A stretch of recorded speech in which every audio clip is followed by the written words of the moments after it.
Get the fuck out of here. No, I will not.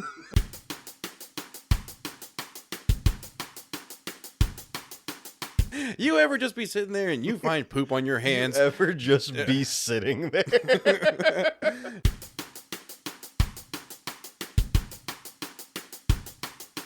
So I'm as beautiful as Sandra Bullock. You slept with him, so you got That is completely debatable. That's not debatable. You literally slept with him.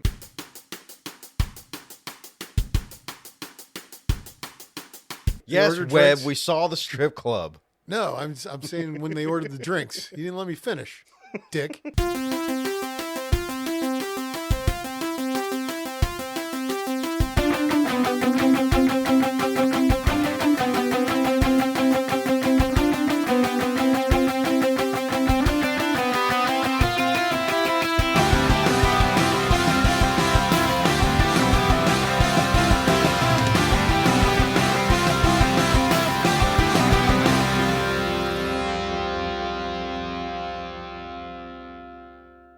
Hello and welcome to this episode of what are we? Stories and Stogies. Thank you. Brought to you by Copperline Apparel. I think they're officially sponsoring us, kind of. Kind of. My name's Jono. I'm not the host. I'm like the You're guy just- who's kind of making sure we stay in check, but I Kind suck of. at it. Yeah, you do. But I mean, it's life. I've got Paul next to me and Webb. We're all the hosts. Hello. This is Howdy. This is the show where we spend time watching movies, smoking stogies, and talking about the movies and stogies. And stuff. Yeah, it's in the fucking name, people. Yeah. Well, I mean, we talked about before. Stories is a little kind of like, well, Yeah. what do you It's mean? a little vague. It's a little, are they telling stories about their lives? Yeah. Are they telling stories It about was their made up childhoods? stories. Are they sobbing uncontrollably as they dive into their deep, dark pasts? Yeah, Maybe one day. yeah. We do that. We do that off air. Yeah, Off air. a lot. I've got a specific pillow for that. Yeah. So I have been very sick all week. So if my energy, I've got a bunch of coffee, but I'm all hopped up on a bunch of meds and stuff. So if I'm a little off today, I'm usually off anyway, but You can bear all with me. fuck off today. Yeah. But Webb and Paul will bring their usual, not valor. Valor? Not va-va-voom. I don't know. What the? I don't fucking know. Their usual gusto. Gusto, yeah, that gusto. Machismo. Machismo. Machismo. Mungo. Uh, So, this episode, we watched 1984's Beverly Hills Cop, rated R, 1 hour, 45 minutes. Actually, this was Paul's movie. You want to Yes, sir. You want to just give us all the info? Oh, you just did it. It was 1984 Beverly All Hills right. Cop. Wait, We're let me done. rewind. yeah, we're done. Like, all right, guys. done. Have a good day. Yeah, see you next week. If you Thanks, don't- Jono. If you've never seen Beverly Hills Cop, do yourself Shame on a you. favor. I mean, it's an Eddie Murphy classic. It's a comedy classic. There was 3 movies. There's a new series coming out. I'm super excited for it. Especially with the movies, there was good continuity with the characters and stuff, which was Yeah. great. So I still need to... Yeah. This morning, I watched the movie this morning. I finished it like 30 minutes before you guys got here. First time ever seeing the movie. But That's my history. as we watch the movie, we are smoking Ashton Double Magnum cigars. Yes. We'll talk about them a little bit more later. But, I went into the shop yesterday, picked these out. I was like, let's do something. Let's do something good. After we all figured out how to unwrap them, because they're wrapped in cellophane, then they're wrapped in They got a cedar wrapper, yeah. and they're wrapped in stickers, and the stickers are on the cedar. That's what throws you off, the because fans. because you start taking off the wrapper, the sticker, and then the cedar breaks. You're like, well, what's happening? My cigar broke. It popped. And I lit mine with the cedar wrapper because Yeah. I'm Well, bougie and fancy. I mean, it is technically kind of why it's there. You got your boozy pajamas on. It's there for. Yes, I mean, I'm wearing 100% flannel We're right all now. dressed down. I mean, I got my Crocs on and my sweatpants. I wasn't getting like dressed. Yes, it's a little warm. Webb here I'm is... the only one supporting, Yeah, Webb's got 2 things. You don't know. I've got my Copperline thong on right now. Yeah. Webb has I thought about buying It one of says those. copper across the the crotch, the and cock. the line is you can guess it. The But Webb is wearing one of our super comfy hoodies, Yes. Copperline Apparel hoodies, and he's wearing our patriotic Copperline flag hat. Yes, he is. So thank you, Webb. Webb's always representing. That's all he does is represent. It's either Bills or Copperline. Or Sabres. He'll throw in the Sabres. occasional Sabres or the occasional Yankees every so often. Yeah, he does have that Yankee hat he wears all the time. He's got nothing to say. He's just nodding his head. Well, What? You can't hear my head? Yup. That's Nod? The Anyway, air swishing by the mic. But back to the movie though. So great classic movie. It was actually one of Eddie Murphy's early movies. This was I think his second or third. He was rapping Saturday Night Live at this time when he was. Oh. So he was still that's cool about him. He was still a regular cast member when he made his first couple movies. Oh wow. He was actually the first regular cast member to also host Saturday Night Live at the same time, which is pretty cool. Which is funny because a lot of people start doing stuff while they're a cast member. But, yeah. I mean, A lot of great movies came from SNL. Oh yeah, and some horrible ones, but Yes. but some of the greatest. And then it's kind of funny they're on both ends of the spectrum there. But so it stars Eddie Murphy. It's kind of a buddy cop type of movie. Fish out of water. Right. I would toss that in so quick synopsis. Eddie Murphy is a Detroit police officer, detective. His friend gets killed. He goes to Beverly Hills to try to solve the crime. Hilarity and several deaths. Not a lot. I think only 7 people technically died in this movie. It actually wasn't a high volume. But so some people died. They solve some crimes. He rescues the girl. All the stuff you get out of like a normal cop movie, but it's got a good story to it. It's about, you got smuggling and. Well, this is before CGI, so like all the car crashes. Oh, and Yeah. everything's just like legit crashing. I fucking loved that. Yeah. Isn't that cool? Like it, I took mental note of like, wow, like when at the very, well, should we, we'll get there. Yeah, We'll get there we'll at the get good there. part. We'll Yeah, get I'm there. so We'll get excited there. to talk But- about the practical. Yeah, so great movie. So yeah, Fish Out of Water. He's from Detroit. He's in Beverly Hills trying to solve the murder of his friend, uncovers a smuggling operation. Hilarity and several deaths ensue. Obviously, the end of it, they solve the crime. Hilarious deaths. Hilarious deaths ensue. It's a good movie. So it stars Eddie Murphy. It's got Judge Reinhold, John Ashton. Oh, that's why you did Ashton cigars. Oh shit. Sneaky, sneaky. That was good. Wasn't it? That was really good. Wasn't it? So They and were then- a surprise this week, as So, you can tell from last episode. But it, I had some other really good actors in it. I loved Bronson Pinchot. His character is my absolute favorite. If you don't know him, if you've ever seen the TV series Perfect Strangers, I loved that when I was on.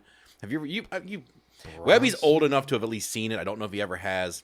He plays Serge, and his character is hilarious. And so funny thing with that is they actually are supposed to be 2 people playing that kind of role, like that character, and they heard him doing the Serge impression, and it was so funny that they basically just cut the other guy out of the movie. They're shit. They basically just gave everything to him because it was just I love it. Oh, you're talking about Bronson, you said? Yeah. Okay, yeah.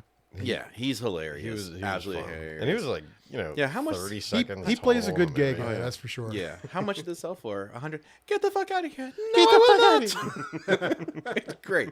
It's great. And spoiler alert, he makes some appearances in the others as well. Like I said, good continuity with characters. Joe Pesci was in the. Oh no, no. Frank Pesci. Frank What Pesci. was the relation? So you got Paul Reiser in a small bit part in it. People know him from Mad About You and a whole bunch of random small characters. Damon Wayans' first movie ever yes, as the banana. I think they actually call him like the Banana Man or something like Banana that, Man. like the Banana Guy. So always playing super effeminate. yeah, Can right. we say homosexual? I mean, like he's good at that, and it's funny because then That's what he does. Yeah, it's just he's always funny. But yeah, it was his first character. That His was first a very nice scene. It was- that, yeah. I don't know why I said very nice. Nice. It was Oh, good. it Like was funny. He's just like, here, take them. Yeah, he's like, I just need a couple bananas. How much is it? It's like, well, with the buffet, you get bananas and peaches and oranges, and I just need bananas.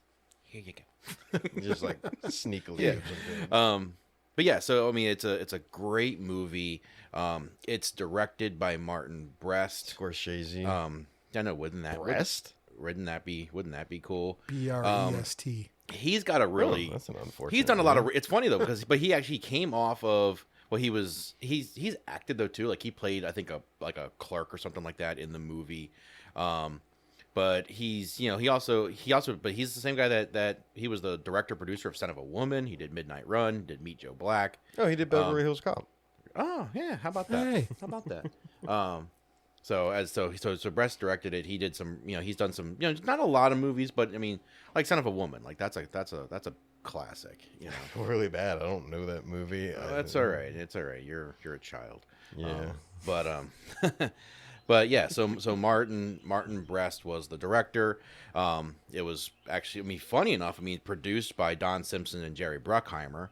Oh shit. So a lot of people may not realize it just because Simpson died in the early or mid '90s. So, but him and Bruckheimer were a pair. They were a partner. Like it was Simpson Bruckheimer films. So if anyone doesn't know so Don Simpson, he was there for Flashdance, Top Gun, Days of Thunder, Bad Boys, The Rock, all those really good movies. Of course. The Rock. Yeah, that's a good one. But of course, very good movie. of course everybody knows. If you don't know who Jerry Bruckheimer is, like you just have not been watching movies. It's like that name everyone should know. They might not picture him or be able to list the movies he's done, but you have to know that. Well, name. we just listed those ones, along with like Days of Thunder. But then, you run through his list, Crimson Tide, Dangerous Minds, The Rock, Con Air, Armageddon, Enemy of the State, Gone in 60 Seconds, Remember the Titans, Pearl Harbor. Holy shit. He did one of the Pirates of the Caribbean. He did a couple of the Pirates of the Caribbean. That's when his career started tanking. Yeah, right. It is funny because it does kind of get a little weird from there. He did the Lone Ranger. I'm sorry, but sorry, Jerry. I don't know what you were thinking. Army Hammer. Army Wasn't that- Hammer. Yeah.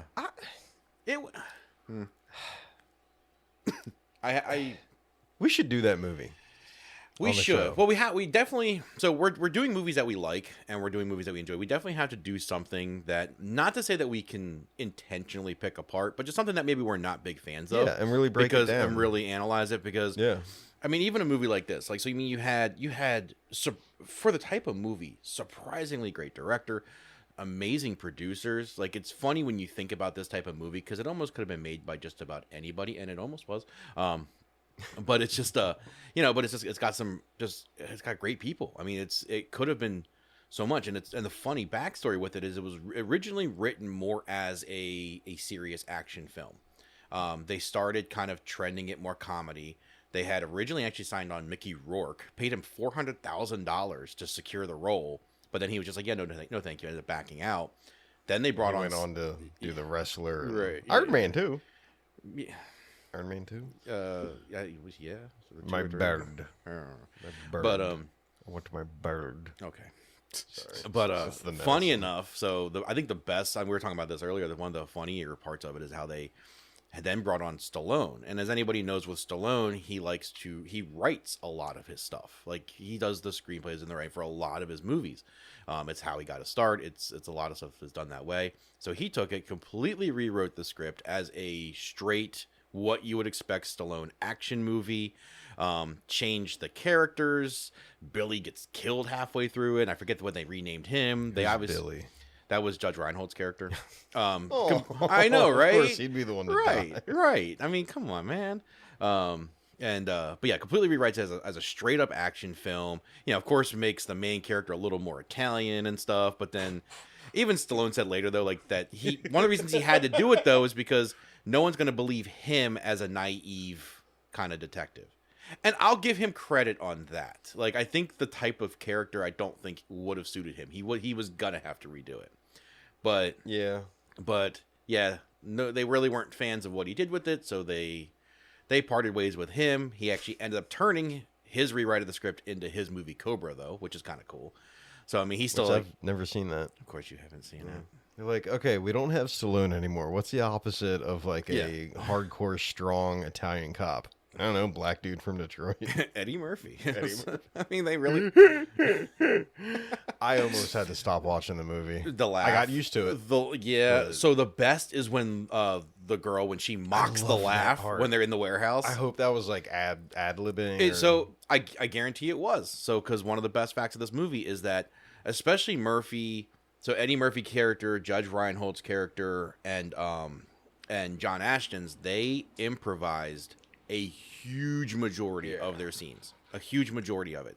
And part of the reason was because sorry, John, I just went to open his coffee and it spilled all over himself. It Squirted. Nice. He just still good. it's all over your hand. He just squirted all over his hands. Oh, it's dripping down my arm. But because there were so many rewrites of the script, that's one of the reasons why there was a lot of improvisation.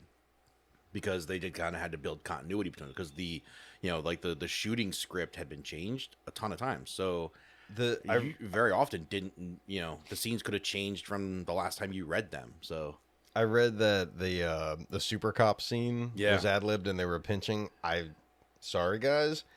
So there's a scene where they're all talking and ad-libbing, and apparently the two Judge Reinhold and Ashton were like pinching themselves and covering their faces in the actual movie, like hiding their laughter. And I was like, I didn't think that was really like the least funny scene. Yeah, it really wasn't funny. But yeah, so it may have been fun for them though. But it was. I guess what made it funny was that, like, I read more on that was because Eddie Murphy never drinks coffee. Like, he just doesn't. Like, he doesn't do that. But he'd been extremely tired that day. They kind of convinced him to have a little bit, and apparently he was wired. Which apparently I didn't see either, though. It was a very good. It felt like a very even keeled kind of monologue. And, I did like at the end. He was just like, "You guys took a perfectly good lie." He was believing it. Yeah, I thought the actual. It was fun. It was funny. The interaction was great. I just didn't think it was so funny. They had to like almost lose their shit. Yeah. But I thought that was very. This is my ignorance to Eddie Murphy, but like, I read like he doesn't drink coffee, he doesn't do drugs, he doesn't drink alcohol, like he doesn't do anything. So he was timid to even drink coffee. Mm-hmm. And I was like, didn't he do a bunch of coke and bang a? Well, no, I don't know if he did. That? I don't know if he did coke. I don't know. It was the 80s. Oh, yeah. When he laughed at those dudes walking down the street in the ridiculous outfits, didn't he do a stand-up in like that? So that's what makes it funny. Is that okay? Well, he did two stand-ups. I forget the title of it, but the first stand-up he was wearing like a red leather jumpsuit, and the second one he wore a blue one, almost kind of like as like a mockery. Okay. Yeah, I think that's why it's funny. I wonder if that was before or after. They came after. I think the first one was around that time. I think the second was his 87 special. Okay. And this was 84. Yeah. So I think it was one of the ones, it was just funny to him, and I think he ran with it. So I think there's a few parts like that where they kind of interject some personal things in there, like when he first gets to Beverly Hills, he needs to stay somewhere. He goes to a hotel, pretends like he's a writer for Rolling Stone. Mm-hmm. And it's funny because he says he's there to do an article, Michael Jackson on top of the world, and he's going on and on about this. Funny enough, the reason he does that is because Playboy had done an article on him the year prior, Eddie Murphy on top of the world. So it's just funny. He kind of pulled that into there. It's great seeing when people put their own stuff into the movies. Mm-hmm. So speaking of the movie, let's get something that Webb and I think probably all of us are excited to talk about. Just like the last movie we watched, it starts kind of with the chase scene. Yeah. So it opens up with Eddie Murphy in Detroit. He's selling a bunch of stolen cigarettes, Lucky Strikes, which you don't really see anymore. And I saw Pall Mall, I think, in there and all this stuff. And he's in the back of a box truck. And eventually the cops roll up, and the one guy gets away, and then the truck starts driving through the city, and there's a big police chase. And so, spoiler alert: Eddie Murphy's a cop. I was wondering where the movie was going, because I was like, is this a prereq where like he was a bad guy, and then they're like, hey, let's make you a cop and all this stuff because of how it was moving along. Like I was kind of curious how it went. But something that Webb and I especially loved was the practical effects. This 18-wheeler hauling these two like box truck things of cigarettes, they just go, it drives through the city streets and downtown alleys and crashes into cars. It's all practical. You get this genuine crunching, pulverizing of vehicles and small gasoline explosions, and it was just so good to see that practical effect, especially coming off last week from with Dread, where there was so much CG. I mean, there's zero. Yeah. It's probably safe to say there's zero and CG in this movie. Well, they said like they called it the train because they just iron reinforced the front end of the tractor trailer and just plowed it in the crap. It's a great scene. Like just it had to have been 10 cars, and they're just you just see these cars and like the driver just turns into them and crunching them and almost like purposely, actually.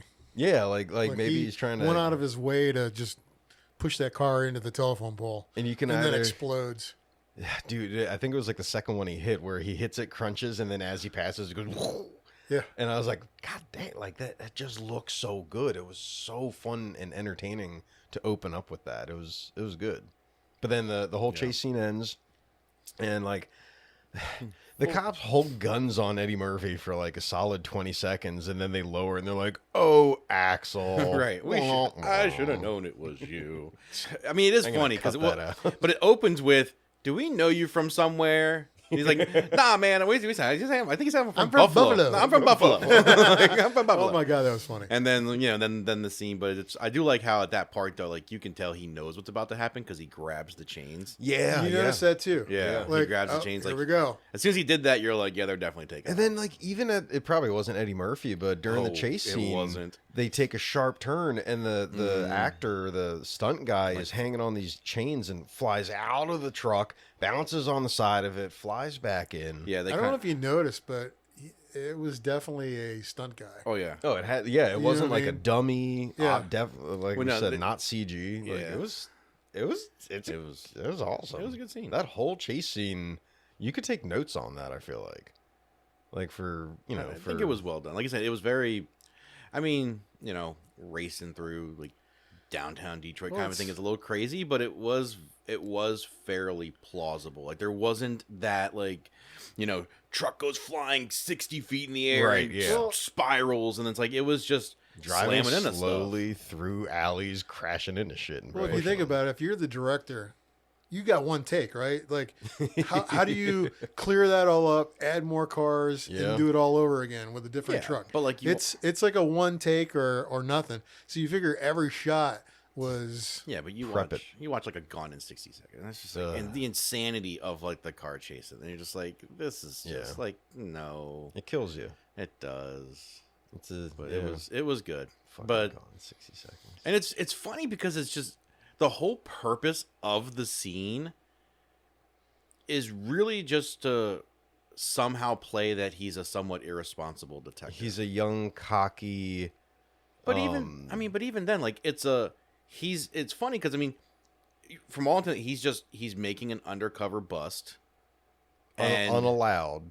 But that's the thing, like it's not. He's taking that initiative. But it's not his fault that a couple of uniforms, it's like how do because in a lot of things, like, and you see it in so many storylines in movies and shows where you don't tell everybody what's going on because you can't. You've got to protect the sanctity of the undercover operation.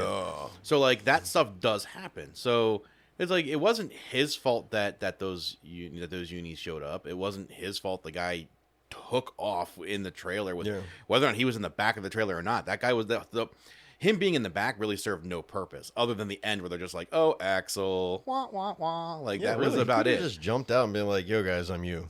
Right, like it really, like he could have jumped it right at the beginning. Or at least show his badge, right? Yeah, something. So it did. It showed that and something I was trying to figure out is like, I don't know if someone wants to figure out how old Eddie Murphy was during this movie to kind of get an age of what he was in the movie, but they play it off as if he's a young new cop, but he's clearly has history there. 23. He was 23 in this movie. 23. So maybe he was fresh out of the academy. A little side note: we have a little snubby Smith & Wesson sitting on the table. My dad was a cop from 1969 to 1992. That's a toy replica. Toy replica snubby, not a real Smith & Wesson 38. But it's the sidearm that he carried off duty on his ankle. And so this movie, cop movies always mean a lot to me because my dad was a cop, and this was like right in the kind of middle towards the end of it. But one thing that I feel bad, I can't remember the story, But when my dad was a cop in the training academy, it wasn't like some big fancy drug bust, but they needed some young dudes to kind of do an undercover thing. And they pulled my dad because he was fresh out of the army. So he was he was probably 2021. So they actually pulled my dad and one of the other cadets in the police academy to like go buy drugs. And again, this was like 1969 or 1970. So it wasn't some big, he's wearing a wire and shit. They just gave him money and he went and bought drugs, and then they probably beat the shit out of the people. But like, it was just kind of cool. With their billy clubs. Yeah. They didn't have those aspatons. They had like just fucking long, hard sticks and blackjack. My dad had a blackjack. Blackjack and brass knuckles. And you just... Constable. But it's just cool that like to think, maybe that's a very realistic kind of situation. Like this guy's out of the academy to be detective that quickly. Well, I mean, obviously they don't discuss like his actual age, but it's I mean, and the cop cars. I really wanted when we were watching that. So the Detroit police cop cars. They were like, I forget what color. They were like silver, and they had like a magnet on the side. Yeah. That said like Detroit Police. And I was like, wow, did they have a fucking low budget for this movie? Well, you know what, though? You laugh about that, but like I think we've been a little spoiled for where we grew up. So we grew up in pretty prominent. We weren't, I mean, it was more counties. Like the counties were pretty well, because we both grew up kind of in the, I was in like direct suburbs of DC. Jonna was kind of between DC and Baltimore. A little closer to Baltimore, I think. But we grew up in, so like the counties we grew up in were, they were well funded, I think. So I'm used to seeing like fancier police cars and stuff. But when you drive through a lot of areas, like I see a lot of even just like state police cars, state trooper cars and all that really are nothing more than just like a sticker on the side, like very simple. Like it's not fully far-fetched because I see a lot like that even today. But what surprised me, it's just a Ford Crown Vic or whatever they used with a magnet on the side, like they're a contractor. It's like my dad when he was a cop, he had a construction business, so on the side of his personal pickup he had a magnet that said AKA Dex and slapped it on, and they just had one big cherry light on top. I googled it. That's literally what Detroit police cars looked like. No. Is that not true? Well, so because I googled like 1984 the dome Detroit. light. So the Detroit didn't use the dome lights. That was Michigan State Police used the dome lights, but not the Detroit Police Department at that time, I believe. So Google lied to me. Well, but like the little sticker on the side. Sticker on the side, it was like the same. Like just a fucking sticker. I mean, this was. I mean, think of it, this was made in 1980. Well, came out in 1984. The time period. I mean. There wasn't like these crazy fancy like detailed logo businesses out there, what you do on stuff now. I mean, you think about it, like that's why guys were painting half naked women and unicorns on the side of their vans. Yeah, like it wasn't the same. So it was what they had. So I'm not surprised per se, but it was simple. And then it was simple. I don't know if juxtaposition is the right word, but when he eventually spoiler alert, he goes to Beverly Hills. Their cop cars are clean. He even comments, "This is nicer than my apartment, man." Yeah, like their cars are nice and clean and beautiful. And I found something. A note I wrote down is, you kind of look at all the cops in Detroit, and they're just general dudes. Like if you Google search like city cop, but every time he was arrested or had to talk to just uniformed police in Beverly Hills, the first time he got picked up, there were two Aryan guys, super handsome. Well clean, blonde hair, blue eyed, like twins. And then there was a second time, I forget what he was doing, but he got picked up and they were super fit, super clean, brown haired, twin looking, just if you Google search handsome white guy. It was almost comical. I do not want to see your browser history. Handsome white guys that look similar. Twins, also. But I liked that because they really, and like all the detectives had really nice suits. Yeah, well, it was, I mean, it's Beverly Hills and they played into it. When they're in Detroit, it's very Detroit-like, and then it's, what you kind of expect for the differences, and it's good. And I love that they always did the homages to Detroit through all of his movies. Like the T-shirt he's wearing is from an actual school in Detroit, and like later on he wears like a Lions jacket and stuff. Like in that's like kind of it's like a Letterman jacket. Like that. He's kind of but it's like they're making sure they always maintain his T-shirt picture was from one of the screenwriters who went to high school. Yeah. That was one Oh, of his shit. high school. Yeah. That's Mumford or Mumford. Yeah, Mumford or something like that. Yeah. Yeah. And apparently that school got like inundated with requests for like shirts. Like, Yeah. like, they probably still have like their own like Beverly Look Hills. like we get merchandise- new textbooks, kids. Yeah.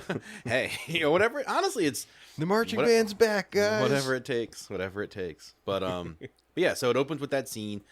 Essentially, you learn at the end of it that he's kind of a hotshot rogue kind of detective. Doesn't always follow the rules, which is, I mean, pretty much the storyline of every detective cop movie that exists. There's, other than Dredd, where he's a very like to the point, by the book, almost to a fanatical standpoint. That's kind of his character.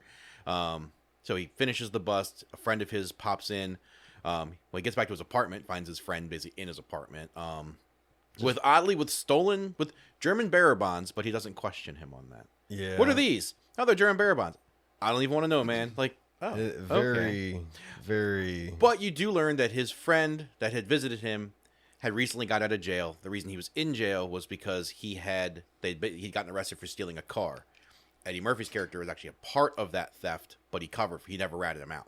So I think that's probably why he was kind of just like, whatever, man, because the guy basically kept him out of jail now as a police officer. So Yeah, you he clearly came Yeah. from a sordid past and all that Yeah. fun stuff. But so they go out to the bar, they come back, and those bearer bonds, obviously they were stolen. The people looking for them are there, knock Axel Foley out, and execute his friend in the hallway in a very violent scene. Actually, I wrote that down. Like Yeah. they knock him on the ground. The dude grabs him he's like laying on the ground on his stomach. The bad guy grabs him by the hair, pulls him up, point blank executes him in the back of the head, and then hits him again, double taps him on the ground. Like it almost It seemed was super unnecessary. violent. I mean, because there are deaths, and they don't shy away from it. I mean, when they shoot somebody, they shoot somebody.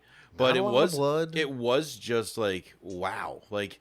Because they Very first they started walking away, so it could have just been like a shot in the back or something. But the fact that he shoves him down and then executes him like that, grabs him by the hair and holds his head, pulls him back to his gun, like that. I liked that in a weird way because it just really showed how nasty this guy is. Yeah. So with that, of course, Foley being a detective, he wants the investigation. Because he's a rogue and he was involved. His lieutenant basically tells him, "No, back off. You're not touching it." Foley knew his friend was living in Beverly Hills, and that's where he was working. So he knew that was tied to this, and so he goes to Beverly Hills to start solving it that's where all the insanity plays into it. So, and the guy was working, well, I guess a friend of his, the female character, Jenny Summers. Jenny Summers, yes. She was the one that got the friend the job in Beverly Hills. So. Very, very lovely lady. Yeah. Beautiful actress. And I like Not that to they, just, no, it was a good character because she was the female character in the movie, but it was never, like you go watch, like you watch like Stallone's Cobra and stuff like that. Like they always sexualize the female characters and do those sorts of, no, she was just a friend of these guys, friend of Foley's and a friend of his friend Mickey Tandino.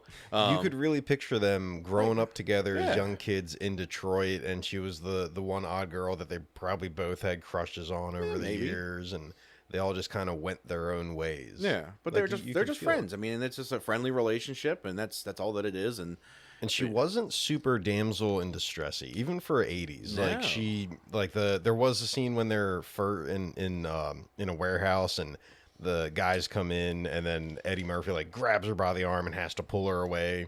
Yeah, and I was like, that's so 80s. But then there's a scene when they're going back to a warehouse, and she's like, Eddie's like, "Oh, we got to get in this warehouse. I need your keys." She's like, "I'm going with you." And they're going back, and she's like, "Bless you." Thank you. She's like, "I'm going with you. We'll fight about it on the way." And I was like, "God damn, that's awesome." Yeah. Like, it's funny, it's true, and she's not damsel in distressing. She's like, "No, I'm fucking going. We'll fight on the way." Yeah, but once in Beverly Hills, he starts investigating the death. Obviously the biggest thing is his friend worked at a warehouse, security at a warehouse, so he knows that's tied into it. The warehouse owner, something is put all together with this. I just did a retro hail on this cigar, and that was very caramelly. That was really good. Not to interrupt, but that was, what the fuck is that? I don't know. Got brown shit on my fingers. But once he's in Beverly Hills, Jesus, shit. Brought to you by Dude Wipes. Hopeful sponsor, yay! How'd you guys get them? Well, Jono had shit on his hands. Often find shit or whatever. You ever just be sitting there and you find poop on your hands? You ever just be sitting there? Dude Wipes to the rescue. Get it off your ass before you have to get it off your fingers. Well, that's the goal.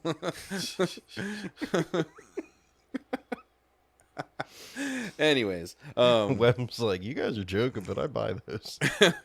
Webb's like, that's why you buy triple ply. Basically, gotta take a hand towel and then back it with like a black construction trash bag. Okay.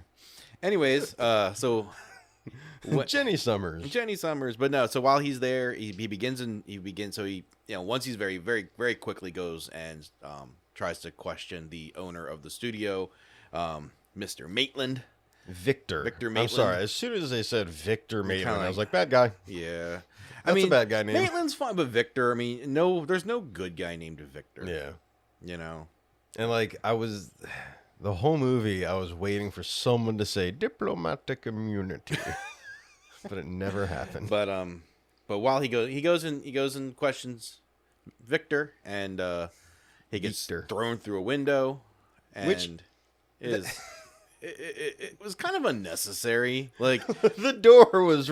I was waiting for Eddie Murphy's character to be like, the door's right there. Right. But they straight up like, you're in this guy's business, and the security guards that work for this rich dude in his office are like carrying a guy out, and instead of not to mention how quick the cops showed up. Yeah, well, like literally a second after. It's like dirty work where he just gets thrown through windows like we constantly. have to do dirty work. But it's funny though, because I thought the same thing though. Like at the end in the big shootout, they're at this, like his people start just blowing his mansion away, trying to kill Eddie Murphy and Taggart and the other Billy and Taggart. So it's like he just starts like. Because like they obviously don't care about this guy's personal property, but they throw him out of a window and then he gets arrested, which makes sense, and there's obviously a lot of little strife with that. He probably gave them a Jelly of the Month club for their Christmas bonus. That's where he meets the Judge Reinhold and John Ashton's characters, because they're detectives that are kind of questioning Sergeant Taggart and Billy. Rosewood. Yeah, Billy Rosewood. Because they said his name. Yeah. His chief called him like Rosemont. Yeah, it's Rosewood. Sir. Yeah. They were fantastic as a pair, and that's what I think I like about it, because it's it's like a buddy cop kind of movie, but there's different dynamics to it. So he runs into them, and themselves, Taggart's he's the sergeant, he's the senior, he's really kind of hard, a little harder nosed. Billy's the younger, more impressionable kind of new detective. So they themselves almost gonna have like a spinoff, like a whippersnapper. Oh man, I'm surprised it didn't happen. But I like the way that they casted them though. So what they did was they had people come in pairs, and they would give them scenarios to basically play off of and see how they interacted. And so when they're sitting in the car and they do the red meat scene, but that's what they did, because they were basically tasked with, you are a middle-aged couple, go. And that's what they went with. And so when he's sitting there reading the thing, and he's just like, wow. He's like, did you know that by the age of 50, the average American has 5 pounds of undigested red meat in their stomach? Why are you telling me this? Well, you eat a lot of red meat. Like, what makes you think I care about this? And then later on, and then like 5 minutes later, he's like, you've been drinking a lot of coffee lately. He just looks at him. He's just like, maybe that's why you're so jittery. You're like, you've been stressed lately. Yeah, it's great. And honestly, when I read that, and then when I watched that scene, what popped into my mind was you two, Webb and me at the golf outing 2 years ago. God. So, because we went to a golf outing. We've done it. Well, I've been a couple times. We all went out a couple years ago to this outing, and it was the three of us and our friend Chad. And we all stayed in the hotel the night before, and we went and had dinner, had some drinks, and then the next day we golfed. So we had a room, and it was 2 queen beds, I think. And I don't think they were that big. they probably weren't. They're probably Webb's they're probably like full size. His So leg was you rubbing have against 4 my- guys in a room with 2 beds. So we kind of just let Chad take the one room, and it's just Chad. He's from Jersey, so he's like greasy and sweaty and covered in axe. manicured, and so we just let him take the one bed. Yeah, you I'm took like the sofa. yeah, or I was in something? like a chair. I was sharing floor. I'm like, I'm not sharing a bed with you guys. Like, I'll sleep on the floor. I can deal with that for a night. And these 2 gentlemen decided that they will just share a bed together. Some of us are comfortable in our sexuality. Yeah, you say that until he's in his underwear.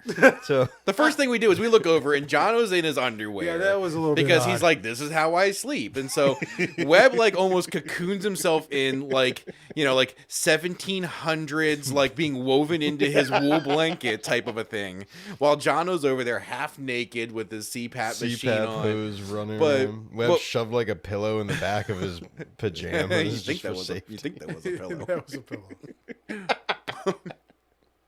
But I was what- like, all right, good night, guys. Well, what made it funny was the next day, Chad and I rode together in the cart, and Jono and Steve rode together in a cart. And the whole day, they bickered like a married couple. Like, I've only had 1 drink. You've had 4. You're dry. You're all over the place. You've been drinking too much. Your cart's all over the place. I'm fine. I only had 1. Like, Can you you can't hit even the brakes any harder?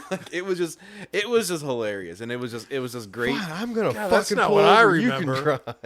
I remember having a good time, and Oh, we had a blast. We had plenty a of super fun. sunshine, and We had an absolute blast. It was just watching those 2 was just great because it was like we all rag on each other and we have a lot of fun, but that was just to watch them almost get to a bickering level was just so. Of course, Chad and I were just like, "What exactly happened last night? Like, what transpired?" That now they have like, is it the cohabitation that they experienced? we took our relationship to the next you level. know, Osmosis. He got some of your emotionalness. I don't know what happened. Plenty to share. I don't know what happened. So it was too. I mean, that whole experience was awesome, But- and I think we need to try to do. Well, Oh, yeah. we've talked about going down to Chad's. We're doing something down in Florida now, but I mean, we definitely got to do even just like the one here. So Yeah, we'll figure it out. yeah. But anyways, that Judge was just- Reinhold. Judge Reinhold. But anyways, it was a hilarious scene. But I just love how that's the scene that got them essentially casted. Like that back into that literally was what got them casted. It was like, this is hilarious. You 2 are it, and this is in the movie now.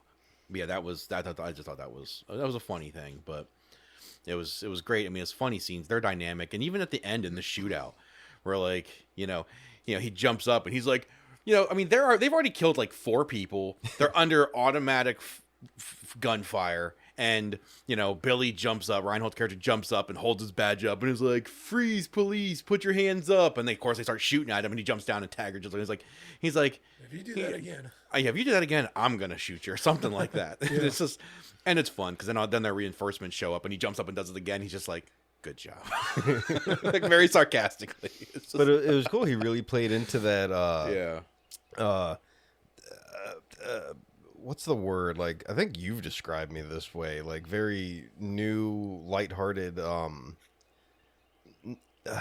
Not ignorant, but kind of wistfully.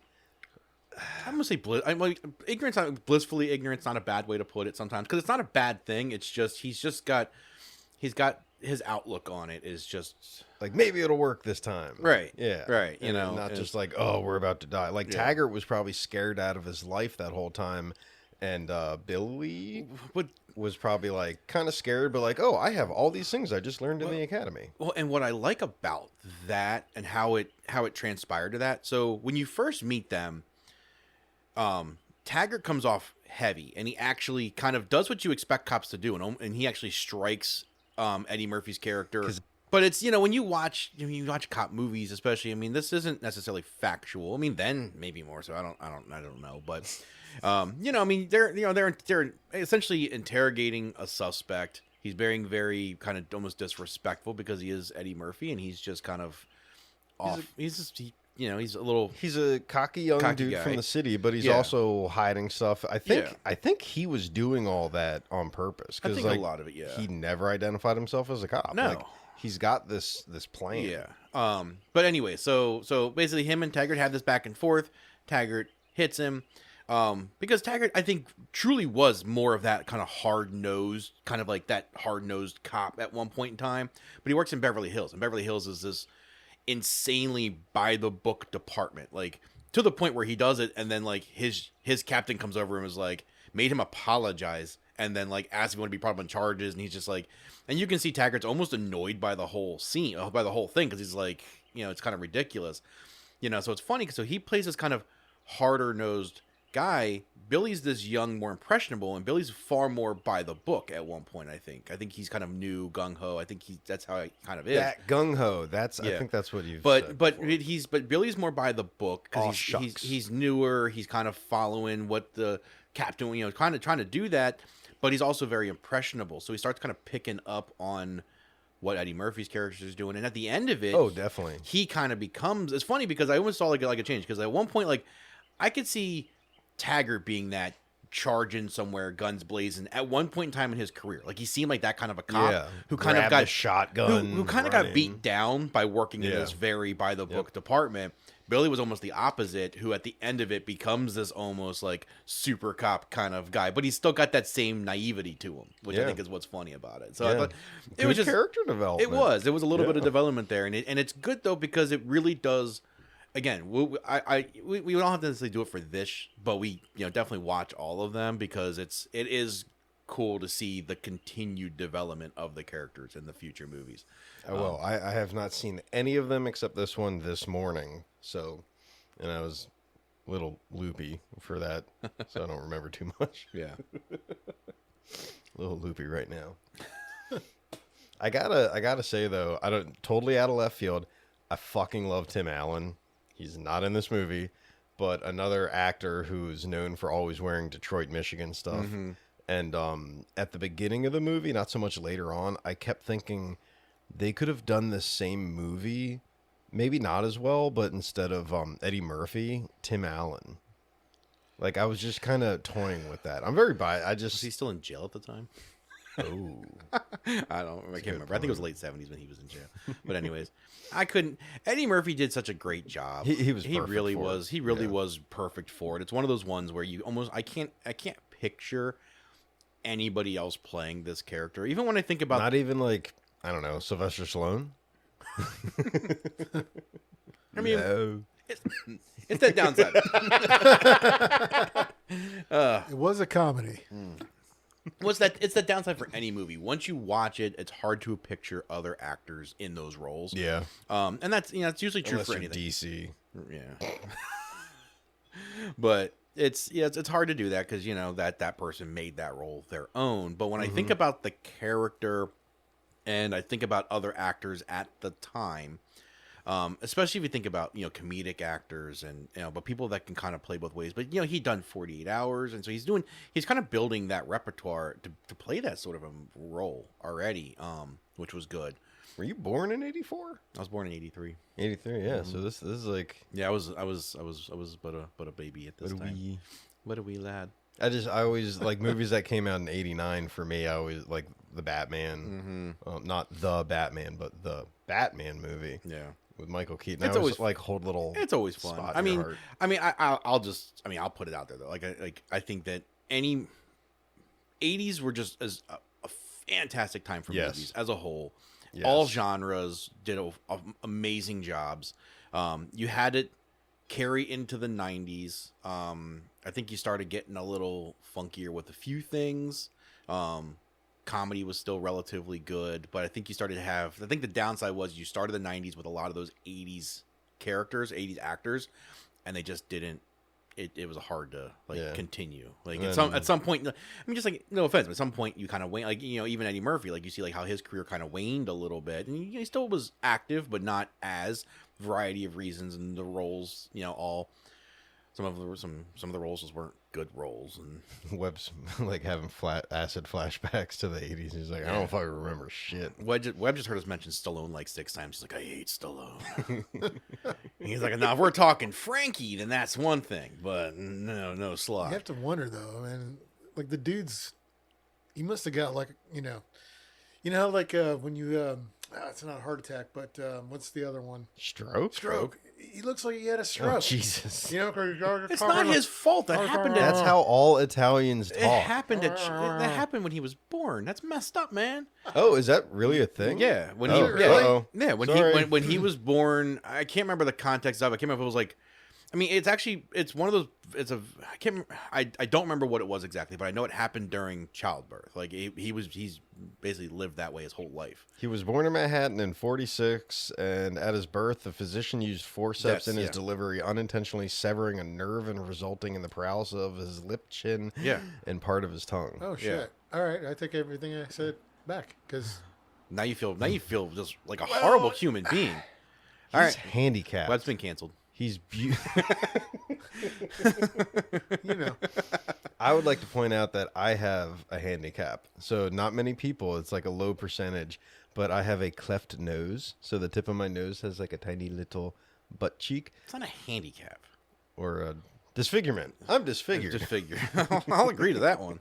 Not a handicap. But who's the chick from The Blind Side? The lady that played the mom before we Sandra Bullock. Yeah, she has the same thing. So I'm as beautiful as Sandra Bullock. You slept with him, so you got. That is completely debatable. That's not debatable. You literally slept with him. That's going in the beginning.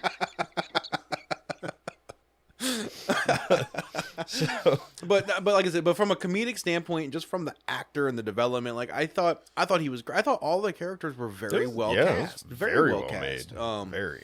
You know, I think they picked the right people. I mean, everybody. You know, I mean. A lot of the characters, a lot of people may not know nowadays, just because of who they are.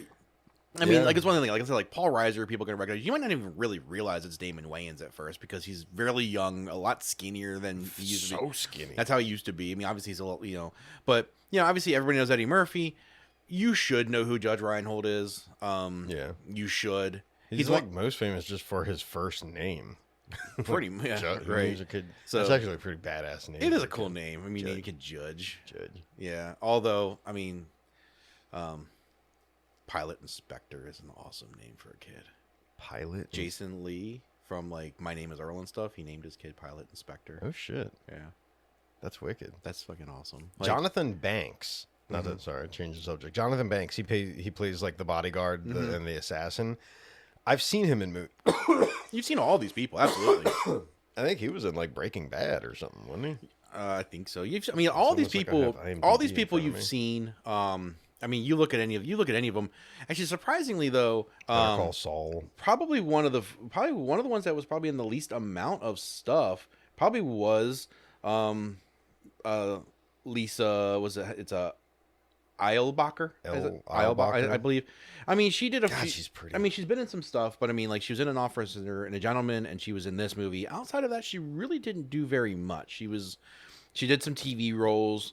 Oh, sure, she was in Leviathan. I mean, she's done a lot of TV roles up into the 90s, but she didn't really. She was kind of probably one of the smaller people in this. You know, at least when you look at the totality of their careers. She was in The Last Samurai with that guy. With what? Keanu Reeves? Or no, that was not Keanu Reeves. That was 12 Ronin or that was Last Samurai was Tom Cruise. Tom Cruise, yeah. Yeah, because I mean, I don't dislike Tom Cruise. I do like a lot of what he does. It's just he gets cast in these roles, and he does. I mean, I love that he does his own stunts, and I love what he's a good actor, but it's just. I mean, I just don't buy him in a lot of his stuff. He did introduce the world to the word glib when he was on, I think it was on Oprah, and he mentioned someone being glib, and everyone's like, what the fuck is that word? It's like cromulent. Cromulent means like, it's okay. Anyways. Okay, so. Or fine. All right, so, I mean, so it's essentially, we could talk through, so. What are if you had to pick two things that you loved about this movie, Steve, you go first. What are two things you loved about this movie? Well, I don't know. I would say the action sequences with the car or the semi-tractor trailer race, through the streets of Detroit was pretty cool. And the reference to Buffalo. And the strip club. Strip club. Yeah. Yeah. Just because of the comedy side of things. Yeah. And Like apparently, I think Axel it was trying to, was trying to yeah. get like Billy to like, hey man, just to give this to her, like dollar bill He and almost whatnot. does it. Yeah. And he's like, it's okay. What did he say? He's like, it's okay if you have a hard on. Yeah. Like, it's supposed to happen. It's like I get it. You don't feel. He's like Taggart's got a hard on, but he's not gonna let you know he has a hard on because he's the sergeant. He's not supposed to. He's supposed to be limp right now. Did you get the text message when I said No. He sent you a picture of his hard on. Oh, Dick pics. no? It was a reference in the movie. when did you send that? Did you, Oh, that's why you said that? Yes. What did he say? I didn't. When you said you had a hard out to leave today, 3:30, and he said so- hard out or hard on. I didn't even realize he said that. Oh, that's awesome. God damn it. Webb is like in our minds. He's playing. See, I'm deep. I didn't even realize. I just figured he was just thinking he's coming. He's going to visit Jono. He's a little excited. He's gonna get his grundle played with by the dog. We had to lock the dogs. Jono's Damn the dogs. Jono's one dog just is like. I mean, they're good dogs. She's a big, derpy yellow lab. Yeah, and she's always chewing. I mean, she'll chew on literally anything. Yes. Sticks, rocks, hockey pucks, Boots. She was carrying around John's underwear the other day. It was kind of funny, but like it's funny because they'll come to me and And they're like, oh, hey, Paul. Chloe jumps a little bit. Betsy just wants me to play with her. They go to Webby and Betsy just goes to his Balls deep. his ball. Her needs it. nose is as far up into everything as they can get, and Balls him. deep, literally. Webby just stands there. Yeah, right. We're like, that we've trained Webb. We're like, just pretend she, like, ignore her. And then like 15 minutes goes by. He's like, how much longer do I have to ignore her? It's like a Tyrannosaurus Rex. If you just sit still, it doesn't know you're there. Just sit still. Sit still. Sit still. I Sit get still. less action at a strip club. Poor Anyway, Webb. okay, so Webby loved the strip club scene. It was a very funny scene, and he It was loves good. it. So he took one of yours. So you Yeah, gotta switch that it car up. scene. Yeah. I don't know why, but I guns are bad. I don't like guns. I don't own guns. They go off randomly and shit.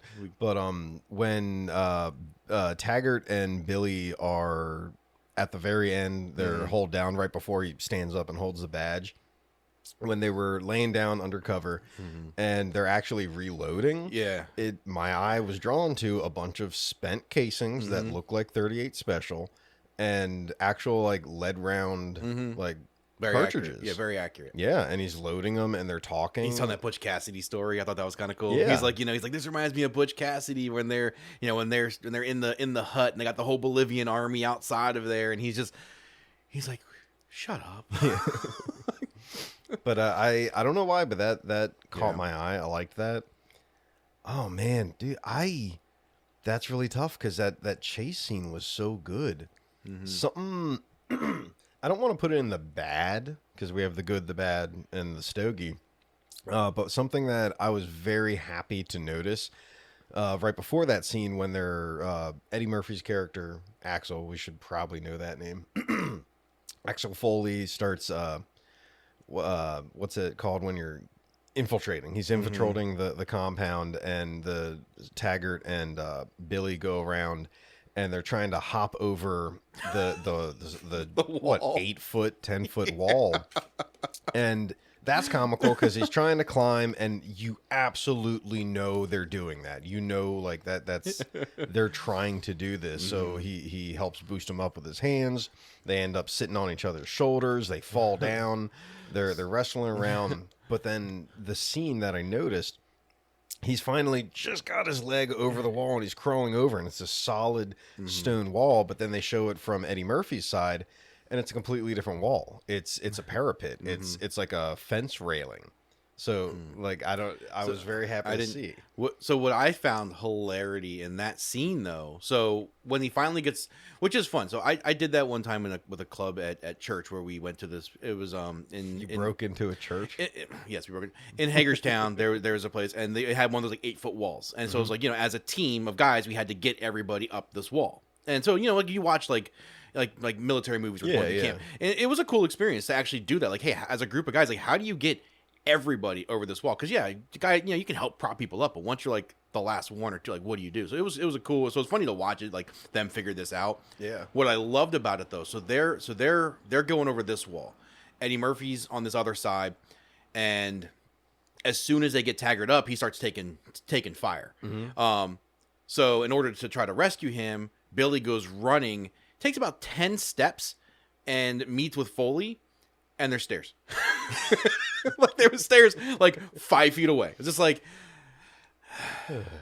I saw that, I was like, that he got to the stairs too fast. I'm like, maybe it could have been like a 10-minute jog around the house to get to the stairs, but it was almost just like he's like, oh look, there's like, I was waiting for like him to just like get Taggart up, and then he just comes like walking. I was like, oh, there was a gate right there.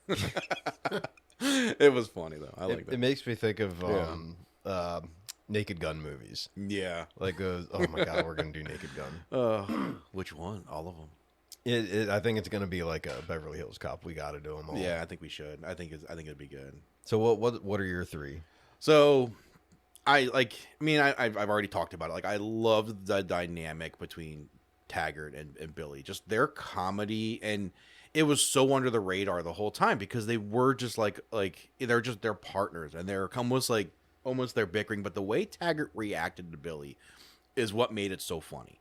Like, he was phenomenal. Ashton was phenomenal in this movie because he had down pat that, the eye roll, the you're a moron glances. Like, I love that. Like, I think that made their dynamic just so much better, just because he played that so well. Like, he didn't even have to say anything, but just the facial expressions that he would make just sold it. The acting was very it good. It was very their good. Their dynamic kind of remind me of Roscoe and Enos, Dukes of Hazzard. Yeah. You got Roscoe, who's sort of kind of like the leader. Enos is kind of like the guy that takes the orders. Yeah. That was hell yeah. That was those two in a nutshell. But I like that, and then like, this is me in a nutshell. No, this is me. This is me. But then it was one of my issues that I had with Dredd was lack of character development. But like you talking about earlier, I did like that there was character development and storyline development. Like, they didn't. It wasn't a super complex story, but it was nice to see like a true kind of investigation have to unfold. Like, it wasn't. He didn't get evidence or answers or anything right out of the gate. Like, it took the totality of the movie for him to finally get the bad guy. It wasn't like he was having to chase this guy down.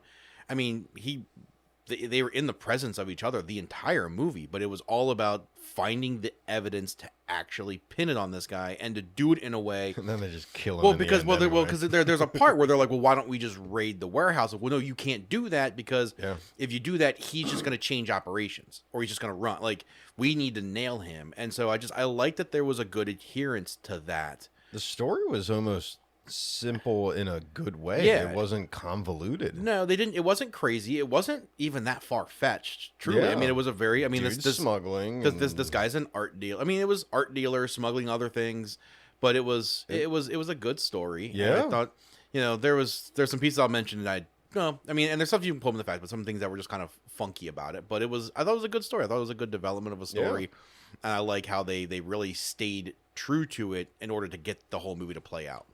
Because it could have been more of an action where they're just going guns blazing into these warehouses, but no, like he was going into a warehouse. I mean, think about it. The first time he went in, they went in and they saw the whereabouts, but then they left, and then they go back in to get more. Like, he's obviously what he's doing isn't exactly legal, but gave him a match. But right, he's like you gave him a match. Like, it was funny, but it seems like that were great though, because he breaks into this warehouse. He gets caught, and without even like missing a beat, it's not like he ran. He didn't start. He's just like, "Hey man, get over here!" And then he just instantly jumps into this character of this inspector. Like, it was really good. Yeah. Like, it was really good because it was just instant. Just not how do I talk my way out of this? Like, he didn't talk his way out of not getting arrested or something.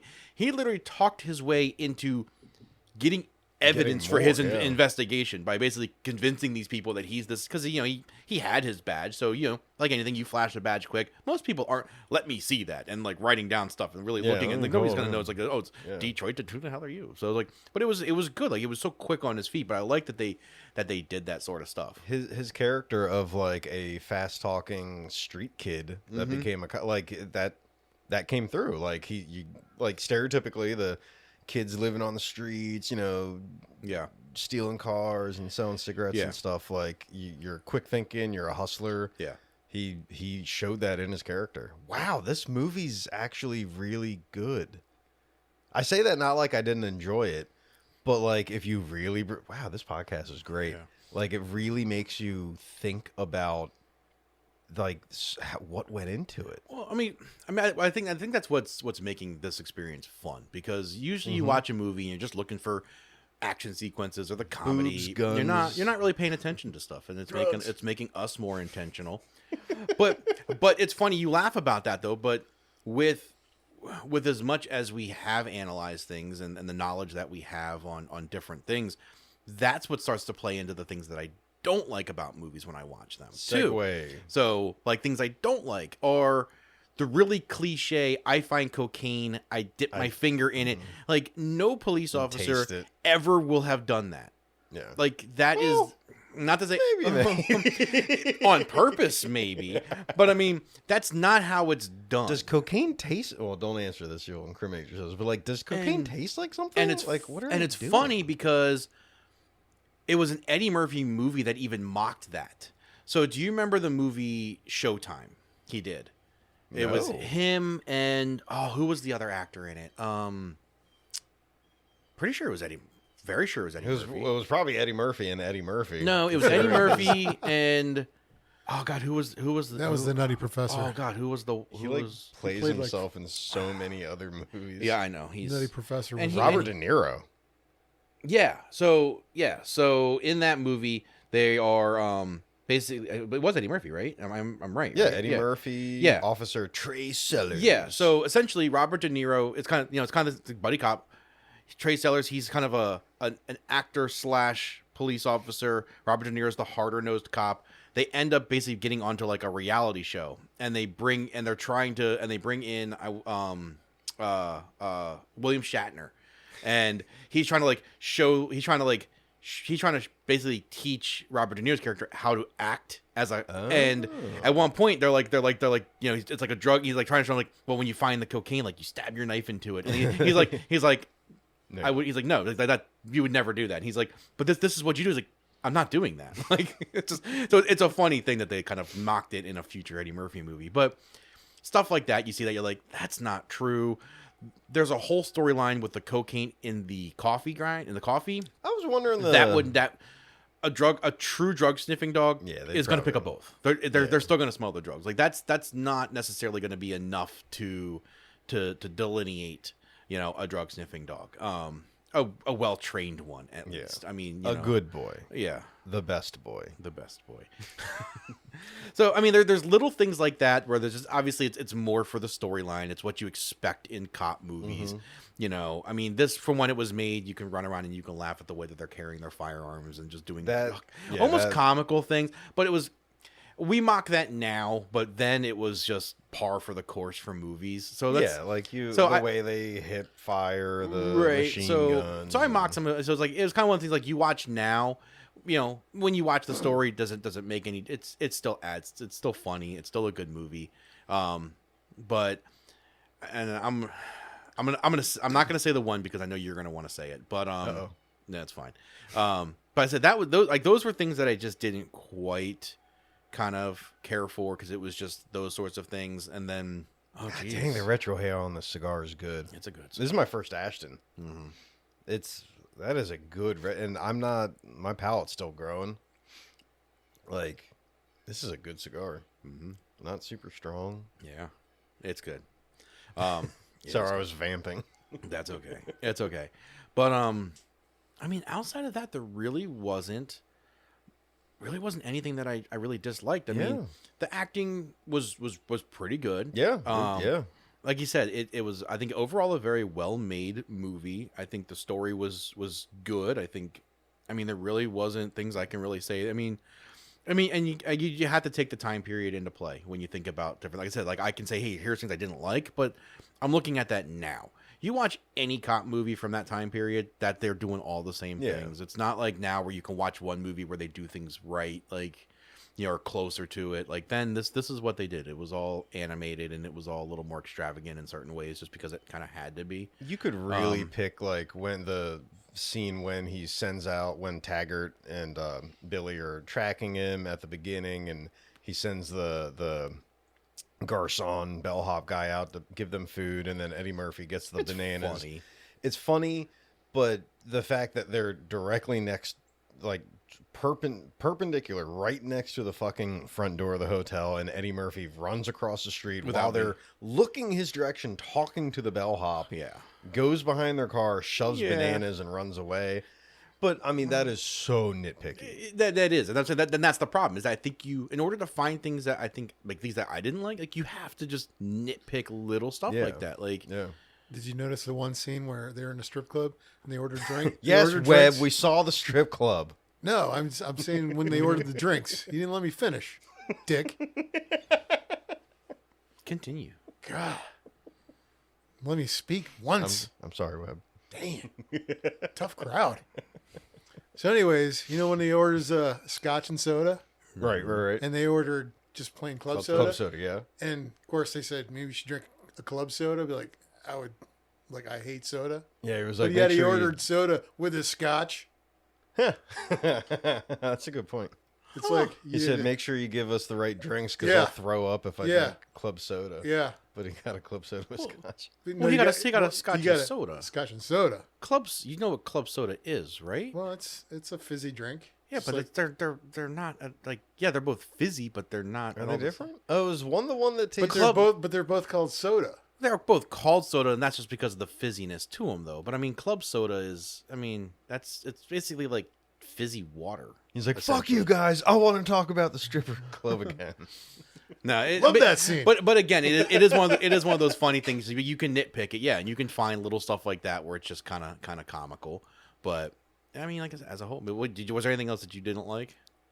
Honestly, I mean, there was some things that were kind of like I read and then I watched it back and was like, oh my god, I didn't notice that. But did you notice like when he got arrested and got put in a cop car, his hair was longer? Like if you notice the top of his hair is like this thick, like 3 inches thick. Jesus, Webb gets these Now- crazy. And then in the same scene, he gets out of the car and his hair is like thinner. Was that I can't remember. I had to look at the scene. Was that when they used the stunt double? Because there was comments in the thing where the stunt double had longer hair and was noticeably more muscular. No, it was Eddie Murphy getting in the car and Eddie when Murphy he's getting sitting out there. of the Well, car. I mean, and there's a lot of continuity stuff like that in the movie that you do see, like when he throws the one guy over the buffet bar. At the, when he first throws him over there, he basically just knocks over like a bunch of fruit, but then he gets up and he's got like cream and stuff all over him. And it's like, well, that wasn't even on the floor. There's little things like that in there. I was wondering, was it?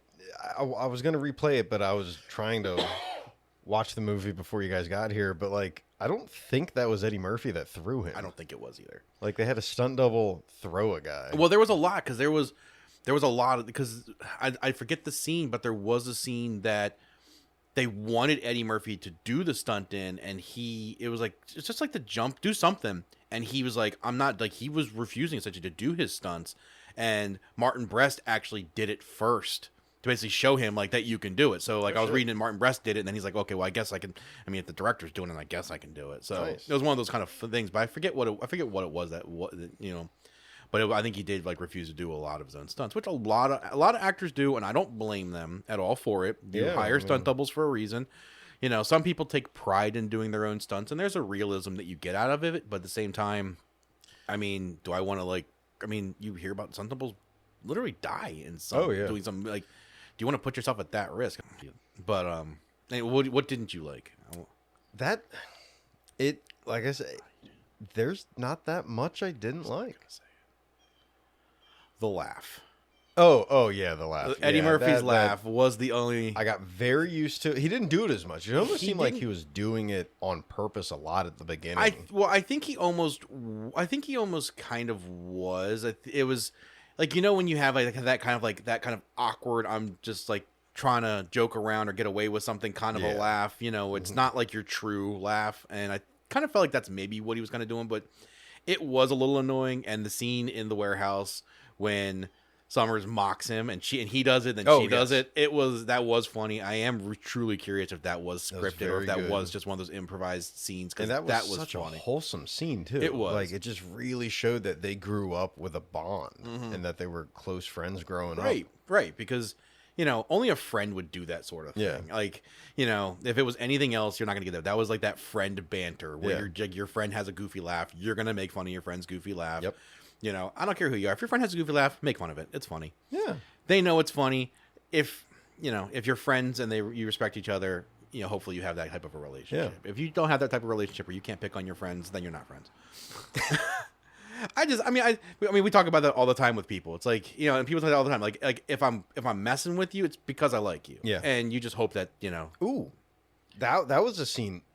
Golly, I can't remember who said it. It may have been the captain. I don't remember who said it, but someone during the movie, people were talking. One of the Eddie Murphy or one of the characters mentioned something, and one of the it was probably the captain or the chief, but he said, "Did you say something?" And it was like a throwaway line as he walked away, and it was such a just fuck you, you're nothing to me. Like that's we're supposed to talk about stuff we don't like, but I forgot I wrote that down. Yeah. Like it was almost like we're here standing or sitting in a room together, and if Webb like mentioned a point, like if he tried to make a point, and I just say, "Did you say something?" and just walk away, like that was a very good. Sorry, Webb. I guarantee we've done that to Webby. It's happened to me too. Yeah. Oh, absolutely, absolutely to you, 100%. That's guaranteed. But it was I liked that. Yeah, it was good. So not to break format. Yeah, but so overall, we all liked it. It's a good movie. It's a classic. How many stogies would we? I give it 3. I go all the way. I think it was, like I said, I think as a whole, perfect movie. Well, I'm not saying perfect movie. 3 out of 3 is perfect. For the 80s, yes. 2.9 cigars. We'll say that. 2.9. But no, I think for an 80s buddy cop I think overall great movie. And this might be just Hollywood back in its time, but I remember watching when my dad was watching westerns growing up. Mm-hmm. You get the same gun, ricochet, noise, sounds. The sound effects from the 60s carried over it into the 70s, and I think pretty much into the 80s, because that was kind of like, you hear the gun and you hear the bullet and the ricochet, and it's like nowadays they've made it a whole lot more realistic. Some of the gun stuff was kind of funny, like when they're at the mansion at the end of it, and like the guys with the automatics, like they're just like swinging back and forth, spraying, like not shooting anything, but it's what you expect. If you didn't know when this movie was made, you would know instantly it was an 80s movie. Well, it's it's any movie where typically the good guy gets shot at a lot. He only gets hurt, usually like this at the end. He finally takes a shot, like usually not much of anything. That's pretty common in almost any action. Wound. Yeah, but it's the common in almost any. I think the only movie where a guy gets pretty much just pummeled throughout of it is like a movie like John Wick. But it's it's the way that it's made, and it's it's the movie starts off with him just getting his ass handed to him. So if he's not shot or stabbed throughout his entire movie, it's just not a movie. But it's kind of the point of the movie though too. That bothered me. He's a cop from Detroit, and most of the movie he doesn't have a gun on him. Like just. As a person that doesn't own guns, but as a person that lives in a state where they took his gun. Right. But like there were so many scenes where he could have taken a gun from someone they just shot. Like that was bothering me. Like he's trained to have a firearm. He even said in the movie, they were like, "Oh, why do you have a gun on you on vacation?" And he's like, "Because in Detroit we're supposed to carry a gun on us all the time. If you're investigating a murder and you're being again, this is nitpicking, but like not having a gun on you, I can't stand movies when there's guns laying all over and people are just following the one guy with a gun. That is true. Nitpick. Yeah, I could see that. I don't, but I think the good thing about it though is that it is funny because his friend does get executed in the beginning, but then it isn't until they're like the end that anybody else dies. Like it's the warehouse when Billy rescues him, Billy shoots the one guy, and then Axel knocks the other 3 out, And then outside of that, it's not until they're at the mansion that there really is gunfighting. Like it really, while guns are prevalent, they weren't heavily utilized in the film. If Stallone had done it, he would have been walking around with a machine gun the whole time, and dressed to the nines, and he would have had his Rambo knife, and But he also had to show off the guns. Well, that's what he does. The guns that he was born with. Which, well, he was born with a speech impediment. So I love Stallone, so I don't really care. I think he's one of my. And favorite. I never said I didn't like him. I just know. said some of his movies were not. I'll give you that. His movie, but I think I just have a lot of respect for him. I love that he's always stuck to his guns on writing, direct, like all that stuff, and he did that early in his career, and it's what made his career. And like you can if we ever do like Rocky, like you can find so many fun that sort of stuff. But as a whole, like I like what he does. I like him, and Rambo's was like one of my best movies growing up. Like Rambo was the shit. Yeah. I had a Rambo knife.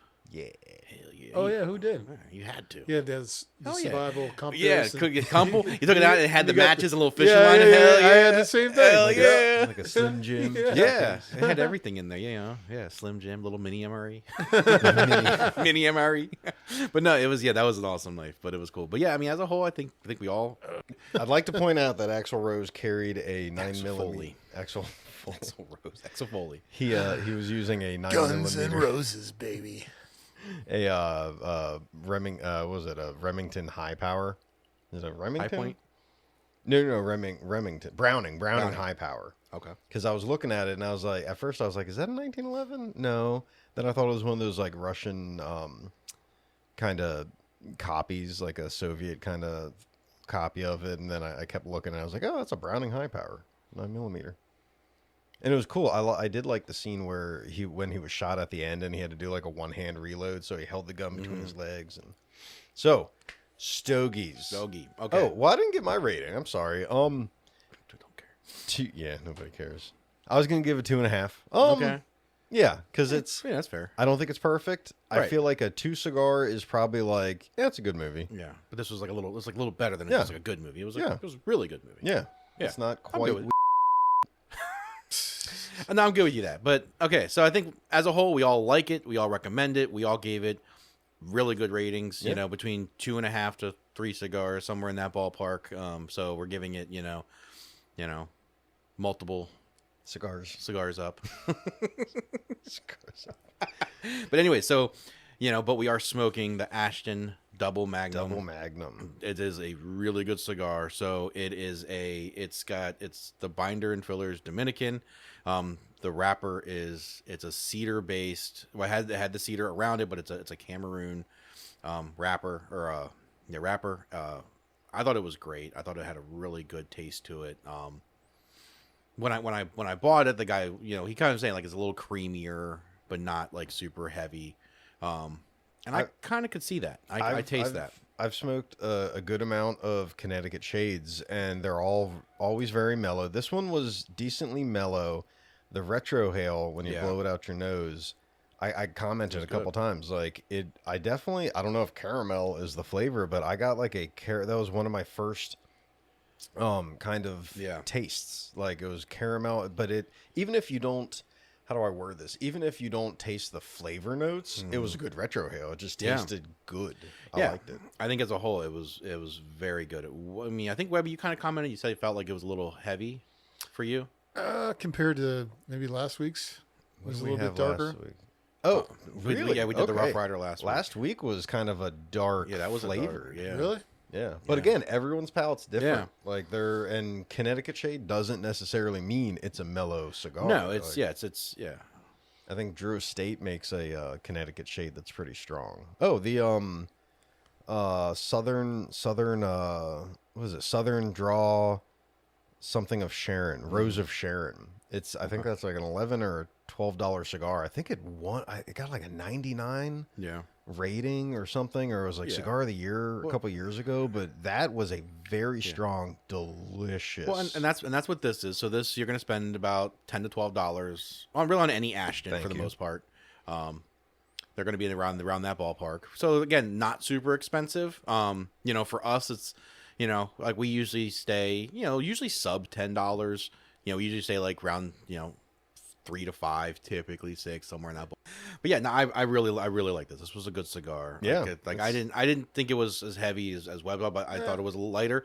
But it wasn't. But it wasn't. You know, it was. I like that it was. It was it had that little bit of a creamier kind of taste to it, but it wasn't like a sweet taste. Oh yeah, definitely not. It wasn't a and sweet, not like flavored sweet, but Right. like you can get that sweet kind of feel from a cigar. Yeah, and it is nice that it does come with the cedar wrapper, so that way you know it just adds to the flavor, because with it being wrapped in that, it brings that flavor to the overall wrapper for it, and then it can be a great way to light it. I did get a sweet. Yeah, Not did you sugar. get a little bit of sweet? Not like flavored, but I was just remembered like my first couple puffs. I remember thinking this is not sugared, but like Right. sweet. Okay. Yeah, I didn't get it Yeah. for the rest of the cigar, but it But definitely. the cedar's nice, but that's which I didn't like mine with that. I probably should have. It's a Oh, good way maybe to- that's why I got it. You might have, because you used the cedar lighter. I didn't use the cedar lighter. I don't know. Interesting. Well, I just honestly I refilled this lighter, so that's why I used this one. But you know, how you light your cigar makes a big difference. That's why Yeah. like cedar matches are a very popular thing to use. It's lot. great. One of the things you should just like, you can use just like your standard dollar Bic lighter, but a lot of people don't like that because you get Right. that lighter fluid taste. Yeah, I people like that really have their palate. so I they at can least taste prefer it. a butane based lighter. Yeah. As a whole, I think, and plus it burns. I think it's easier to control the light with that. Oh yeah, it's not a is- soft flame. and I it's think they call yeah, it. and it's especially good because you know you want to toast it, so it's good for it's. I think it's easier to toast it when you have that harder flame. When you're using a match, it's a little harder because you know you got to get a proper cigar match. You can't just use Yeah. like your little pack of matches you get at like the Yeah. bar, or you could have gotten at the bar years ago. Dating ourselves a little bit there. But you know, cigar matches are typically a lot longer, so they have a slightly longer burn to them. Because you need that with a cigar. Cigar is not just like you pick it up. If you ever see someone just pick up a cigar, pop it in their mouth, and just instantly light it, they're doing it wrong. We're all glaring at Webb. It's like, fuck you guys. I'm It's enjoying my cigar. Personal preference. Do what you want. And to go back to it, they're cigars. The whole point of cigar, don't make it a snobby thing. Just like in the gun world and all sorts of stuff. Like, smoke your cigars how you want to. It's your fucking cigar. don't do it like Enjoy Webb. it. Just don't do it like Webb. No, to be honest, I when I Yeah. first started, I was like, okay, pop. Oh yeah, it's a learning. Well, you learn what you're comfortable with and what works for you. You know, whatever you like, whatever gets you the. I mean, and especially when you get the burn that you want, because sometimes you just don't get a good. You know, you're not getting a good draw on it. You're not getting an even burn. Which I didn't have to touch mine up at all. I didn't have to relight it. I had to do one, but I think it's just because I usually hold mine away from me a Yeah. lot. So you know, by pulling it back and forth in and letting it burn for a little bit. How was so. you put yours, Webb? You put yours down a few times. Did you? Did you have to touch? I saw you hit it with the lighter a few times. Well, Were just you because I unscrewed I Yes. put it down just to get some water. when you okay. touched it up? Was it because it was burning uneven, or were you just kind of relighting it? Like, what was your experience? It went out. Yeah, It but went this out. did not burn uneven at all. I like Yeah, that. they- I'm always yes. happy with that. Yeah, I mean, because sometimes you can get a good light, but it just doesn't burn well. yeah, it happens. It happens. So this was really good. So I like this cigar. I got it from Christie's House of Pipes and Cigars in Waynesboro. It's a Yeah. great little shop. I love having that in my town. And it's great. You know, you go there and they got the cigar store Indian out front and stuff. It's a cool shop. The guy there was super knowledgeable. That's why I loved it. So I'll definitely have to take you there one time. Take you guys there one time. It was nice because like you go in and you kind of just let them know, hey, this is what I'm looking for. And I kind of said like, I wanted a sweeter one, but I didn't want something super sweet. So that's why I got another one I've got for a future show.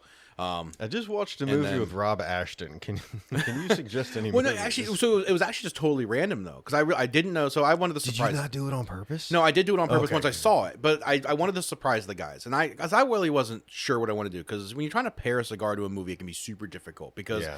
you know, unless it's a movie where they're smoking a very specific cigar, Yeah. a lot of times that cigar is expensive, so it's harder Yes. to do. We've noticed that with a few movies, so you're just kind of picking something that's kind of fun, like we did the Rough Rider for Dread, because it just kind of like the logo and stuff Rough on the wrapper Rider, kind of fit, and you know, motorcycles. it kind of fit a little bit. So I just, you know, I'm just like, well, I just want to kind of surprise it. And then when I went in there and I picked The sweeter one, I wanted to get because I just wanted to get one. Just Right. I figure I'll use that for even personal or something. But I did get a couple. So if we do use it for a movie, but then when we were looking at stuff and we were looking, I saw he had 6 different types of Ashtons. I was like, ooh, Oh, perfect. see, I see So- Ashton all the time, but I haven't had one yet. Yeah, well, that's why I very saw it. So pleasantly- we were talking through the Ashtons, and he was talking through each one. Here's the flavor profile you're gonna get with each one of these. And the Double Magnum, I just thought would be, because we're doing a kind of a cop movie. Oh, yeah, So I that's just thought that'd be good kind too, of yeah. funny. So they had the Red Magnum, they had the Double Magnum. I was like, we'll do that for fun. But yeah, when I saw Ashton, I was like, well, that's perfect. I mean, how can you go wrong with that? So, kind of a clever play. I think Webb's the coolest looking when he smokes a cigar. Because he's just chilling, then he just goes like, pop, pop, pop, like kind of looks up and just, you do it the coolest. Well, he's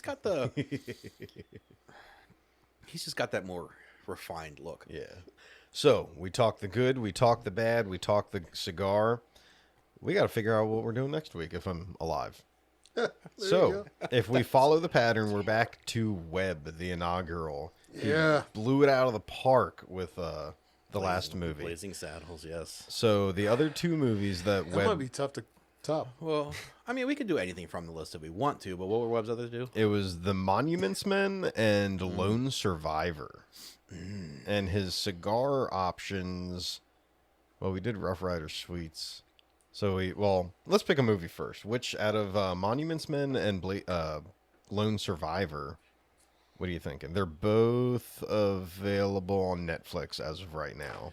Well, they're both kind of based on true stories. I know nothing about Monuments Men. So I've never even that heard was- of it. So, they realized that there was a lot of art that was basically stolen by the Nazis. Oh, yeah. As And a Jew, so- I'm very aware of this. So the Monuments Men were a group of soldiers assigned to gather intel and find out where this art is. And so a good movie based on true story. Yeah, that'd be I cool. haven't seen it in probably Was- a good couple decades. Yeah, okay. Do we know which cigar? What was Which ones have you? what do you have on there for? So we had Perdomo Champagne, which we did, Rough Rider Sweets, which we stole for the Dread movie, but then the Chillin' Moose Shade, which I think you just lit up, right? Yes, I did. So I wonder if any of these. We also have the Drew Estates Factory Smokes Maduro, the CAO American Monument. There you go. Yeah. Monument. Monuments There you Men. go. Oh fuck, Dude, There you go. how did you not like? Hell yeah. I thought you were Okay, fucking okay. with dude! us. I am high So as shit for right now. our next recording, we will be watching Monuments Men and smoking. What was it called? The CAO American Monument. Okay, the CAO American Monument. Or if you just look at it, it's a CAO barber pole cigar. It's got I think it's like a Maduro wrapper, but it has a thin Connecticut shade barber pole, which means they use 2 different wrappers to kind of give it a spiral like a barber pole. And it's just called the America or the American. You'll know because Well, we can still do this one for another one. This is good. oh yeah, they're great and they're affordable. But the CAO has a line where there's like the Brazilian, the Italian, and like the wrapper or the band is like an American flag kind of looking thing or a Brazilian. Yeah, but So yeah, that works out. yeah. So God dang, Webb, you were fucking yeah. on it. So, but obviously, just I might not talk a lot, but just stay when I tuned do. because But obviously, but when I do, obviously as we lead up to each recording, we will post on Facebook a reminder of what movie we're watching. We'll try to put on there what cigar we're smoking if we know. I had this picked last minute. So that's why I posted kind of last minute. Yes, about thank this. you for posting that. This has been a rough week. for So me. yeah, I know that's fine. It's all good, man. So, but yeah, so definitely follow us on Facebook at Stories and Stogies. So you'll find us on there where you will see where we will post the movie that we're watching for the week. We'll post the cigar, and then once we drop each episode, we will share it on there as well. It's the easiest way to reach out to us with your suggestions, your comments, your questions as well. Because we kind of, to start this off, we kind of created a list of just a couple of movies we each picked, and we kind of just said let's pick a handful of cigars that we'll start with that we want to try. But it's not to say that if somebody doesn't come at us with a really good movie suggestion or a cigar that you would like us, one, just to try or to get our opinion on, or a please. good movie with a matching cigar. If you have a good movie with a That would be matching cool. cigar, that would be great. Because like I have a couple movies on the list, and there are matching cigars that we can do. I'm still trying to figure it out because they are, because like I have a Capone movie on there, but what he smoked is a good cigar, but it's a little expensive. There's another one where they don't even make it anymore. Right. A movie we were talking about. Yeah, so some it's just harder. So yeah, so if you have one that has a great cigar that we can pair with it, that has a great reference, if it's just whatever it is, we want your feedback. We would love for that. Really helps us. Because as you can see from us, we are squirrels. A movie pops into our head, something pops in our head, we will go down any rabbit hole tangent. And he sounded like a dog when he was doing it. Yeah. Where? But yeah, so we definitely, any suggestions we would love to hear. Just helps us navigate this. And we want to make sure that we are posting and recording content that you want to hear. We're going to pick movies that we like and stuff that we enjoy. But as you can see, one of Jono's favorite movies is, to be honest, I really have no desire to watch that movie. It's actually pretty good. I will because It's actually pretty good.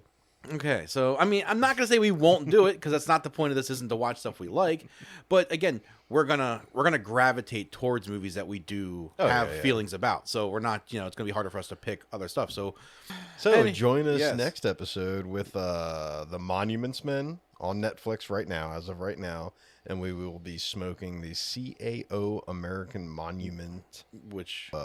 We'll have to make another list, so we got to start picking them. But I definitely would love to have a viewer base list. Yes. Please give us some suggestions. It can be something that even if you think we might hate it, I don't care. I want to watch it because I want to just be able to do. Almost half tempting to change my mind on this one. Oh Jesus! To what? To the Outlaws. No, that's not on the list. No, gotta wait. We have a perfect cigar movie pairing. It works. All Let's stick with this one. Okay. I mean, that'll be my next one on the list. I mean, if we're feeling froggy one day, though, too, we can always record more than one episode if we have the time. So with that said, this was Jono of the Stories and Stogies podcast. To my left is Paul. And to my right is Webb. Thanks for joining. Yay. See ya. Adios.